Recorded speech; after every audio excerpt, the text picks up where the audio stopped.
For worksheet 10, we're going to be using the standard form. Now, standard form is ax squared, ax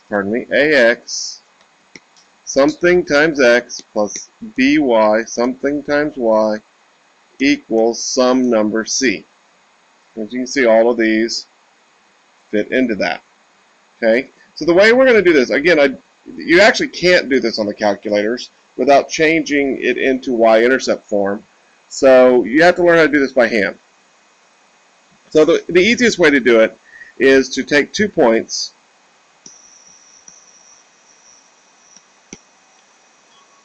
So take two values of x and find out what y equals. And I'm actually going to move this over because we're going to need a little more room.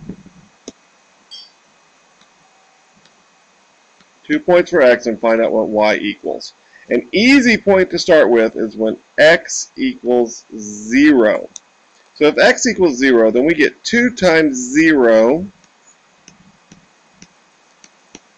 plus 3y equals 4.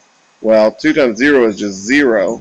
So we just have 3y equals 4. So in this case, what do we need to do? We need to divide both sides by 3. And we get y equals 4/3, or 1.33333. So 1.3. Okay, and we can just graph that. So when x equals 0, y equals a little more than 1. Alright? Now another easy point to find. Don't be worried when they don't come out evenly. It's okay. They don't always come out evenly. Another easy point to find is actually when y equals 0. So we go 2x plus 3 times 0 equals 4. So that's going to cancel because that's just 3 times 0 is just 0. We're left with 2x equals 4. So we're going to divide both sides by 2, and x equals 2. So we'll just graph that point, 2, 0. And then once you have 2 points, then you have everything you need to draw your line. Pretty simple. Okay? So same thing. Pick 2 points, x and y. So if we pick x equals 0, then we go 5 times 0 minus 2y equals 10. That just goes away because it's 5 times 0 is 0. We need to divide both sides by -2. And y equals -5. So we can graph that point. 0, -5. Now, the other one we could use is we could use y equals 0, and that actually would be a very easy point to do, but I want to show you that you don't have to choose that one. We could choose x equals, oh no, we could choose x equals 1, just as easily. X equals 1.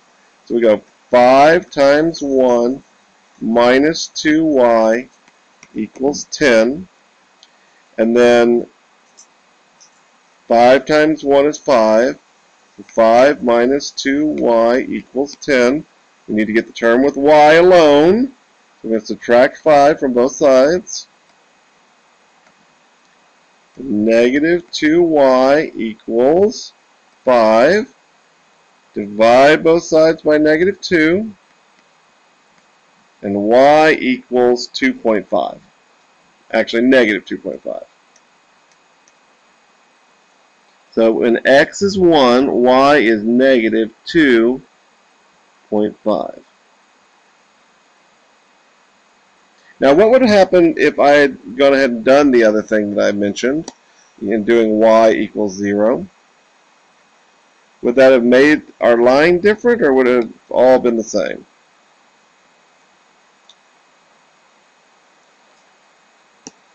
So if I chose y equals 0, I'd get 5x minus 2 times 0 equals 10.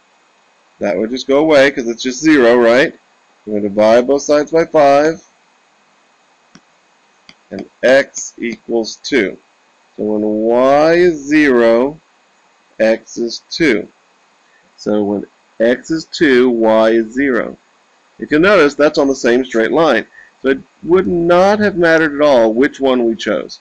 We can choose any value of X or any value of Y that we think is going to be easy.